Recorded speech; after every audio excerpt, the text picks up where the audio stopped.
1960లో pulling start చేస్తే 1964లో college start అయింది. 1964లో ఈ ఆరోపణ చేసిన ఈ ముసలినక్కకు వయసు ఎంత ఉంటుంది? అదొక 36 ఏళ్ళు, ఇదొక 25 ఏళ్ళు. అంటే మొత్తం 61 ఏళ్ళు. ఈయన ఉన్నది 70, అంటే 9 సంవత్సరాలు ఉండొచ్చు. అంతేనా? 9-10 సంవత్సరాలు అంటే ఈయనకి కనీసం రోమం కూడా రాకుండొచ్చు చేతి మీద. ఆ వయసుకు 9. వీడు ఆరోపణ చేస్తాడు. పోనీ ఈ 3-4 కుక్కలు ఉన్నాయి మురుగుతున్నాయి, వీళ్ళ వయసు ఎంత? ఓ 35-40. ఎంత ఏం తెలిసి 89లో ఈయన మంత్రి అయినప్పుడు వీళ్ళు యాడున్నారు? వీళ్ళు యాడున్నారు? అంబడుతున్నారు లేకపోతే పాకుతున్నారు, దేకుతున్నారు? వీళ్ళందరూ దాని గురించి మాట్లాడతారు. ఇది కనీసం ఆలోచన చేయాలా? ప్రజలకు కూడా అర్థమవుతుంది. ప్రజలకు అర్థమయ్యే 7 సార్లు ఓడగొట్టిరు. వేస్ట్గా అన్నాడు, వద్దు అనుకో. అయినా నేను అని చెప్పి ఇంకా పట్టుకొని పీడిస్తున్నాడు కామారెడ్డి. కానీ పీడ వదులుతుంది, విడిచిపెట్టే ప్రసక్తే లేదు. భూముల గురించి కలెక్టర్ గారికి చెప్పినాం, సమాచార చట్టం కింద ఇచ్చినాం, ఎంఆర్ఓకి ఇచ్చినాం, ఆర్డీఓకి ఇచ్చినాం, కలెక్టర్కి ఇచ్చినాం, అడిషనల్ కలెక్టర్ రెవెన్యూ. అలాగే కలెక్టర్కి ఒక మెమోరాండం ఇచ్చాడు. ఎట్టి పరిస్థితుల్లో డాక్యుమెంటేషన్ క్లియర్గా ఇవ్వాల్సిందే. అందులో క్షణం కూడా తప్పు లేదు. తప్పు ఉంటే రాజీనామా చేస్తాను నేను మాట మీద ఉన్నాను, కానీ తప్పు లేదు. అది అధికారే ఇవ్వాలి. ఎందుకు ఇవ్వాలంటే నా దగ్గర డాక్యుమెంట్లు ఉన్నాయి. నేను ఇస్తే మ్యానిపులేషన్, తప్పు చేసిండు, దిద్దిండు, లేకుంటే జిరాక్స్లు తయారు చేసిండు అని అంటుండొచ్చు. అధికారి ఇస్తే నిజమే కదా. శంకులో పోసి ఓల్డ్ దొరుకుతాలు నీళ్ళు పోస్తే తీర్థం కాదు, పంతులు పోస్తేనే తీర్థం. అలాగే కలెక్టర్ ఇస్తేనే నిజమైంది. సో కలెక్టర్కి ఇచ్చినాం. అంటే ఎమ్మెల్యే వెంకటరామరెడ్డి డిగ్రీ కాలేజీల భూములని కబ్జా చేసుకొని కూడా తన అంశాలకు అక్రమంగా కట్టబెట్టాలని చెప్పి ఆరోపిస్తున్నారు. ఆడు ఓడో చూపెట్టాలి కదా, ఈ పలానా పేరు మీద అయింది అనే డాక్యుమెంట్ చూపెట్టాలా, లేకుంటే గీళ్ళకు చేసిండు అనేది డాక్యుమెంట్ చూపెట్టాలా.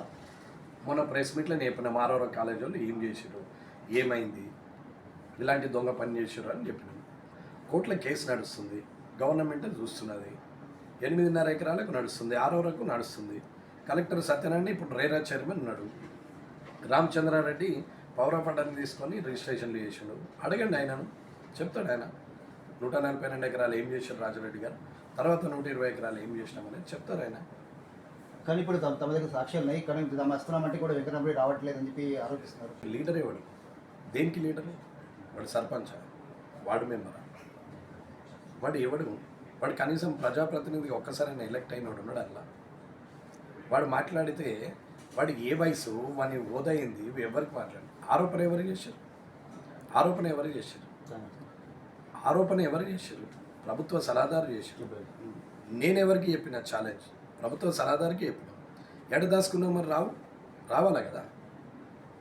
ఎవరైతే ఆరోపణ చేశారో ఆ వ్యక్తికి ఛాలెంజ్ విసిరితే కింద ఈ కుక్కలు కుక్కలని మొరుగుడని వీళ్ళకి ఏం తెలుసు అని బొంగు భోషణ వాళ్ళు ఏదో అనుకుంటున్నారు, కానీ భవిష్యత్తులో మంచిగానే ఉంటుంది. మీ క్యాంప్ కార్యాలయం ఇది కాంగ్రెస్ పార్టీ కార్యకర్తలు కార్కొని తీసుకొచ్చారు, ఎలా చూస్తున్నది అసలు? నాకేమైంది? వస్తే సినిమా ట్రైలర్ అర్థమైంది కదా ఎట్లుంటుంది. ప్రొమోనే అది, తర్వాత ఉన్నది కదా సంగతి. ఖాళీ ఒక్కటే అయితేనే గంత ఉన్నది, ఇంకా మిగతా అన్ని రోడ్ల మీద ఎట్లుంటుంది ఇక రేపటి నుంచి తెలుస్తుంది. ఓడు పడవిడి దొక్కుతా అంటాడు, ఓడు అరే అంటాడు, ఓడేమో ఇంకోటి అంటాడు. వీళ్ళందరి సంగతి తర్వాత తెలుస్తుంది. ఓడు ఓన్ని బండగొట్టి దొక్కుతారు, ఓడు ఎవరిని కొడతాడు, ఎవరు ఏమవుతుంది అనేది తెలుస్తుంది. ప్రాణభయం అంటే ఎట్లుంటుందో అప్పుడు తెలుస్తుంది. మీరు కూడా శంకరాల మీద కూడా కొన్ని ఆరోపణలు చేశారు, ఏంటి అసలు వాస్తవం జరిగినాయా? ఇప్పుడు 5 ఫ్లోర్లు ఇల్లు ఉంది కదా, మీరు పోయినారు కదా, మీరు ఆ ఇల్లు చూసారు కదా, ఇన్ని పాత ఇంటి ముందటనే కట్టిండు కదా. మరి దాంట్లో డీవియేషన్ ఏమన్నా ఉందా? మొత్తం సెట్ బ్యాక్ చేసి కట్టిండా, డీవియేషన్ చేసి కట్టిండా? 5 ఫ్లోర్లు ఉంటే రూల్ ప్రకారము ఫైర్ ఇంజన్ తిరగాలి కదా, ఫైర్ సర్టిఫికెట్ ఉండాలి కదా. ఉందా? పర్మిషన్ ఉందా? ఒక్కసారి పోయి అడగండి, సరిపోద్ది. అవినీతి ఏడుందనేది సార్. ఒక లీడరు ఆదర్శంగా ఉండాలా, 10 మందికి ఆదర్శంగా ఉండాల్సిన వ్యక్తే దొంగ పని చేస్తుంటే అది నిజమా కాదా మీకు చూస్తే అర్థమవుతుంది. నేను చెప్పాలి, నేను అంతే కదా. దీనిలో కలవడానికి వచ్చినట్టు బీజేపీ నాయకులు, రాష్ట్ర అధ్యక్షులు వచ్చి మిగతా నాయకులను కూడా అవసరం చేసి ఎలా చూస్తున్నారు? లాండ్ ఆర్డర్ ప్రాబ్లం ఉంది, హై టెన్షన్ ఉందని ఆపుతున్నట్టున్నారు. వాళ్ళ పని వాళ్ళు చేస్తున్నారు పోలీసులు. ఎన్నడు వదిలేస్తే అన్నాడు వస్తుంది. ఇదే కొనసాగుతున్నాడు దుర్దిరుతుంది. గత 3 రోజులుగా ఇదే టెన్షన్ వాతావరణం నెలకొంది. భూముల మంచిది ఎటు పోతుంది అసలు? ఇది ఎంతవరకు పోతుంది? ఏంటి అసలు ఇదేంటి? వాళ్ళు టెన్షన్ వాళ్ళు రోడ్ల మీద కుక్కలు ఉరికినట్టు ఆగమాగం బో బో బో అనుకుంటూ తిరుగుతారు, కానీ నేనేమనలేదు. నేను క్లియర్గానే ఉన్నా. నేను ఆ రోజు ప్రెస్ మీట్లో క్లియర్గా చెప్పిన, మళ్ళీ 17వ తారీఖు ప్రెస్ మీట్ క్లియర్గా చెప్పిన, 21వ తారీఖు ప్రెస్ మీట్ క్లియర్గా చెప్పిన, 23 నాడు కలెక్టర్ దగ్గరికి పోయినా చెప్పిన. నేను పద్ధతి ప్రకారం ప్రొసీజర్ ప్రకారం అవుతున్నా. ఈరోజు కలెక్టర్ని కలిసారు. కలెక్టర్ ఏమన్నారు? కలెక్టర్ గారు సానుకూలంగా స్పందించారు. నేను ఇది రికార్డ్ అంతా తెప్పించుకొని మీకు ప్రెస్ నోట్ రిలీజ్ చేయాలని నాకు అవసరం లేదు, ఆర్టీఐ ఇన్ఫర్మేషన్ ప్రకారం నాకు హ్యాండ్ ఓవర్ చేయాలి, ప్రెస్ నోట్ మీరే రిలీజ్ చేయాలని చెప్పినాం. సరే అన్నీ చూసి చేస్తామని